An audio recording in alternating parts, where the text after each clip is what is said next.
Olá, veja os destaques de hoje do portal da Assembleia. Na retrospectiva do portal, você vai rever que a importância da criação do Dia Estadual de Valorização dos Profissionais de Saúde, como prevenir o câncer coloretal, considerado um dos mais letais no Brasil, os cuidados que devem ser tomados antes de pegar a estrada para aproveitar a folga de fim de ano. E na série Mulheres, a história da primeira romancista do Brasil, Maria Firmina dos Reis. É agora no portal da Assembleia.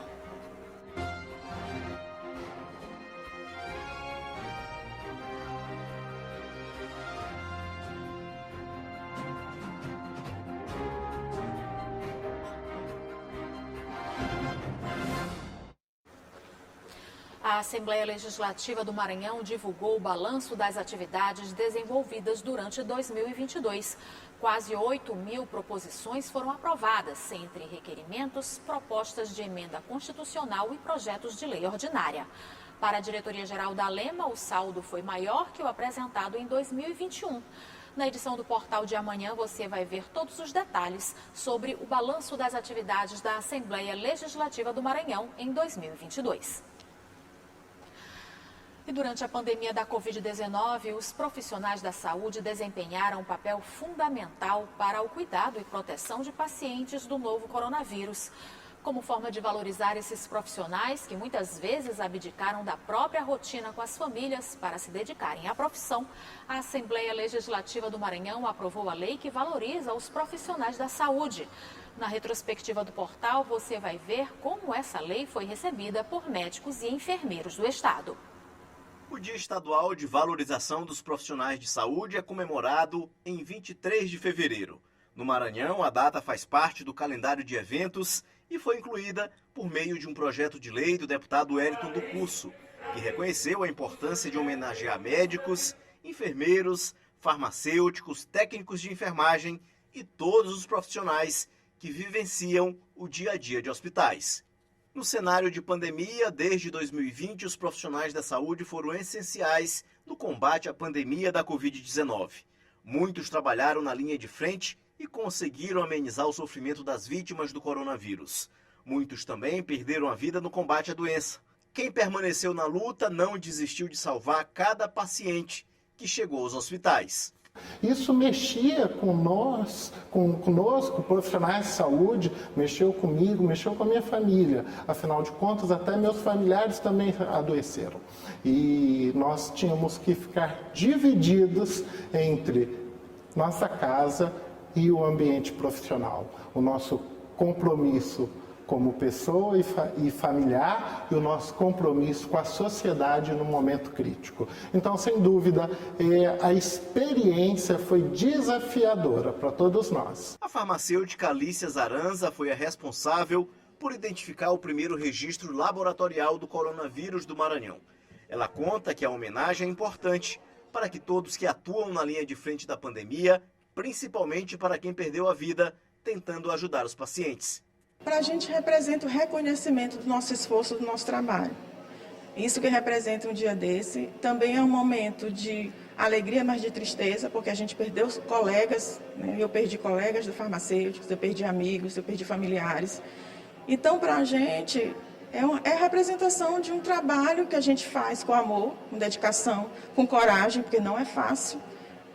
Eu estou até hoje atuando nessa linha, a gente não parou de atender ainda. Deu uma melhorada, mas ele ainda existe, né? Vai persistir ainda por um tempo entre nós. Então, esse dia, para mim, representa isso, um reconhecimento um pouco do nosso trabalho, da nossa coragem, do nosso enfrentamento. O terceiro tipo de câncer mais letal no Brasil é o coloretal.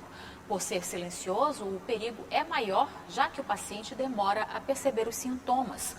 Especialistas alertam que exames preventivos e alimentação equilibrada são fundamentais para manter a saúde do intestino. O câncer de colo retal é o terceiro tipo que mais mata no Brasil. É o chamado câncer do intestino. O número de casos só fica atrás do câncer de próstata e de mama.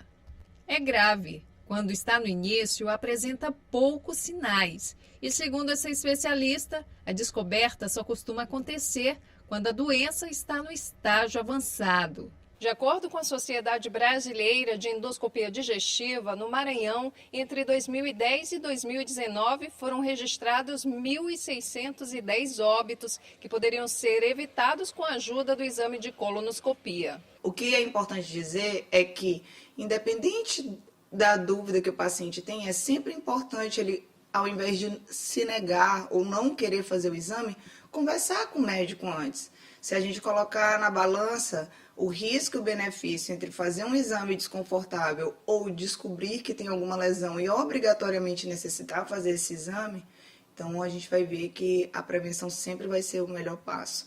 Os sintomas variam entre diarreia, constipação, presença de sangue nas fezes, dor abdominal e perda de peso sem motivo específico.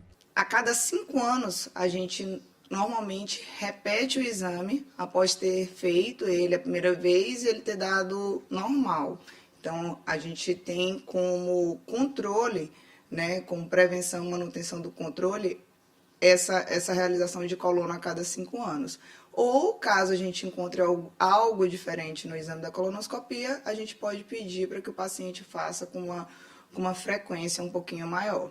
De acordo com o Instituto Nacional do Câncer, excesso de peso corporal, alimentação ruim, consumo de carnes processadas, tabagismo e histórico familiar são fatores que aumentam os riscos do câncer de colo retal. Além de exames preventivos, a alimentação equilibrada também é fundamental para manter a saúde do intestino. Ingerindo bastante fibras, ingerindo bastante água, de pelo menos de 2 a 3 litros de água por dia, vitamina A, vitamina C, vitamina D, selênio, zinco, que está incluso em quê? Em castanhas, em carnes magras, em verduras, fibras também que são muito importantes, como a aveia, mas não vai adiantar nada você comer bastante fibras e não consumir a água, pelo menos ingerir de 2 a 3 litros de água por dia, certo? Para a gente poder conseguir estimular a nossa flora intestinal. E você vai ver no próximo bloco os cuidados que devem ser tomados antes de pegar a estrada para aproveitar a folga de fim de ano. E na série Mulheres, a história da primeira romancista do Brasil, Maria Firmina dos Reis, que você vai rever logo após o intervalo.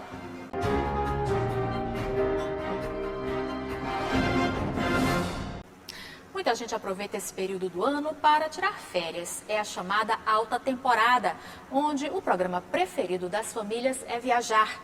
Nas estradas que cortam o Maranhão, a expectativa é de um crescimento de pelo menos 50% do fluxo de veículos. Por isso, é imprescindível redobrar os cuidados e a atenção para garantir uma viagem tranquila. Fim de ano, tempo de férias e o período é considerado de alta estação, quando muita gente aproveita para viajar e ter aquele descanso. Nestes meses de dezembro e janeiro, a movimentação no aeroporto de São Luís, por exemplo, aumenta. Cerca de 107 mil passageiros devem passar por aqui, segundo a administração do local.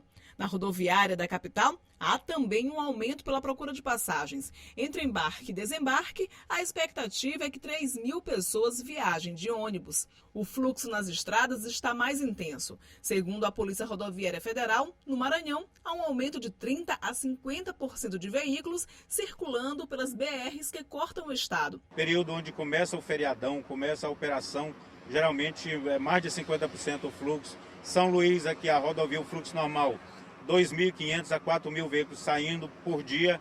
Já no período de feriado, aí aumenta muito mais, é 6.000, 7.000 veículos saindo da cidade. Às vezes a cidade fica até um pouco vazia por conta da quantidade de veículos. Isso em todas as principais cidades do Maranhão a gente percebe. São Luís, Imperatriz, Santo Inês, Balsas, Caxias e tantas outras. Aumenta o fluxo na rodovia, a cidade fica um pouco mais esvaziada. A PRF orienta ainda os condutores e passageiros sobre os cuidados importantes para garantir uma viagem tranquila. Para quem pega a rodovia, para quem vai viajar, tem que dirigir com muita atenção. Começo de chuva, é um material que fica na pista durante o ano, começa a sair, aí fica mais escorregadia a pista. O pessoal tem que dirigir devagar para não derrapar, para não capotar o carro e outros tipos de acidentes. E também tem que dirigir com velocidade compatível com a segurança. Boa parte dos acidentes com acidentes graves ou com óbito envolve excesso de velocidade e às vezes com ultrapassagem também. Ultrapassar só com visibilidade e com segurança. Esta é a última semana para renegociar a dívida com fiéis com até 99% de desconto do valor da dívida. A solicitação pode ser feita através do portal cifesweb.caixa.gov.br, pelo aplicativo Fiéis da Caixa ou em qualquer agência do banco até a próxima quinta-feira, dia 29 de dezembro. A Caixa oferece parcelamento de até 150 vezes, com parcelas fixas de, no mínimo, R$ 200 mensais. O Fundo de Financiamento Estudantil foi criado para ajudar estudantes a ter uma formação superior, custeando em até 100% no curso em instituições de ensino privado. E durante essa semana você vai rever a série que conta histórias de mulheres que marcaram época e se destacaram em suas profissões. Hoje é a vez da escritora Maria Firmina dos Reis, filha e neta de escravizadas alforriadas. Ludovicense, a Maria Firmina fez história, se tornando a primeira romancista do Brasil.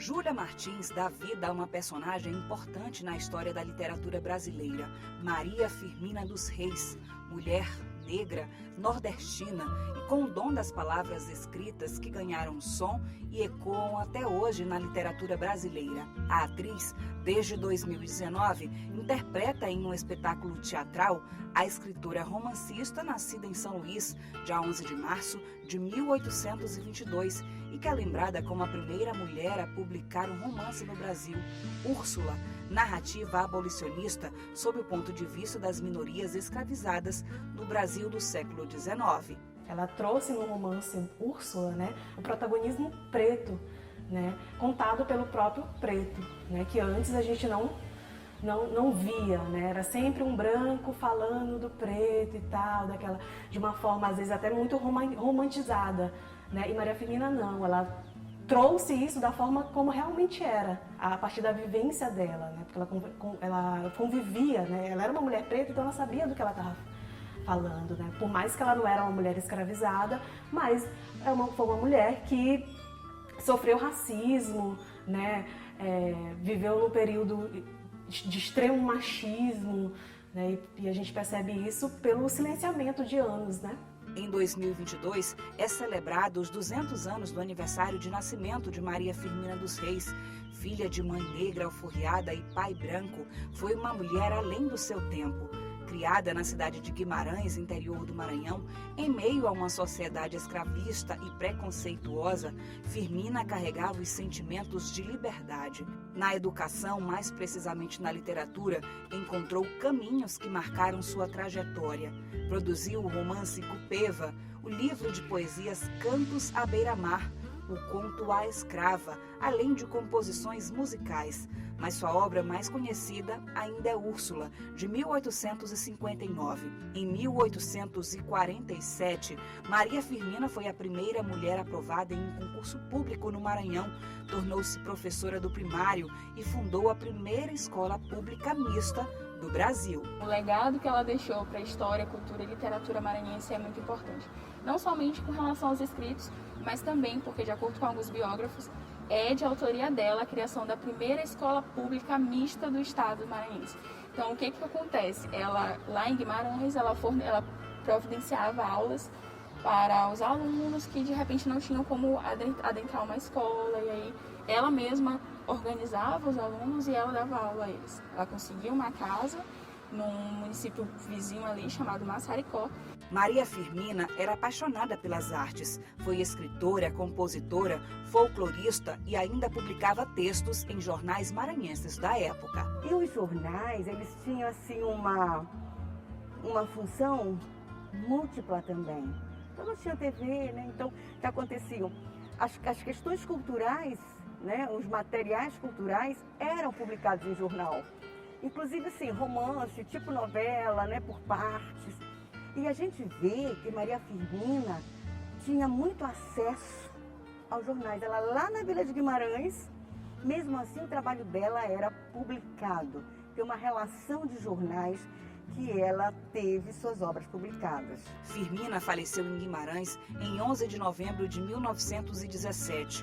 Não chegou a casar e ter filhos biológicos, mas foi mãe adotiva de muitos. Para a literatura e para fins biográficos a gente não coloca, não considera ela como uma pessoa que tenha casado e tudo. E ela também não teve filhos, a não ser os adotados. Então, esse é um outro ponto da vida dela. Ela chegou a adotar mais de 30 crianças, e moravam assim nas regiões próximas assim à casa dela, mas filhos mesmo do seu ventre ela não gerou nenhum. A biografia de Maria Firmina esteve por muito tempo quase no anonimato, mas está sendo redescoberta por pesquisadores.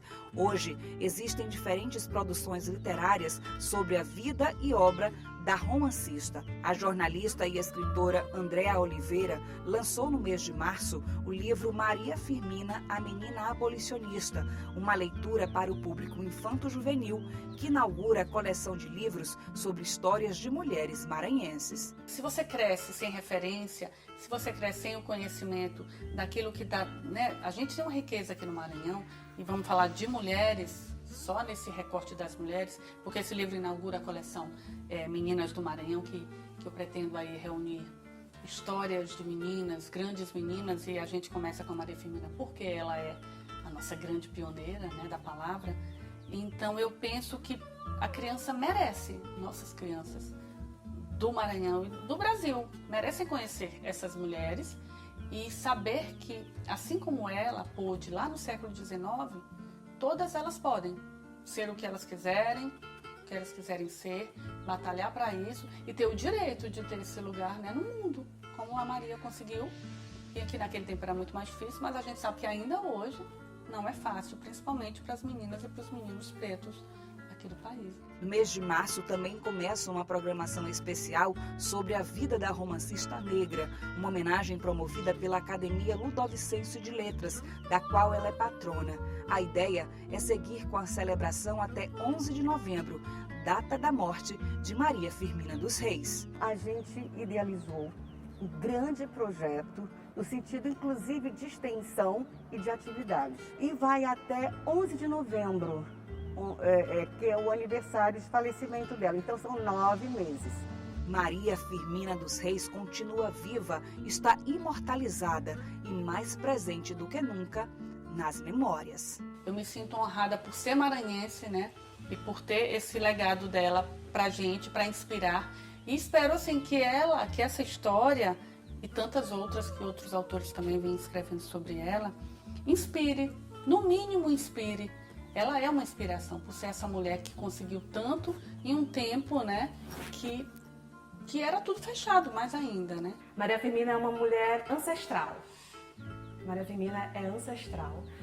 É uma mulher que está sempre no presente. É uma mulher que resiste, né? Que resistiu ao tempo, por ser uma mulher preta, principalmente, né? Então, ela é essa figura. Acho que o que mais define Maria Firmina é a ancestralidade. E é disso que trata o trabalho e toda a pesquisa que eu tenho sobre ela.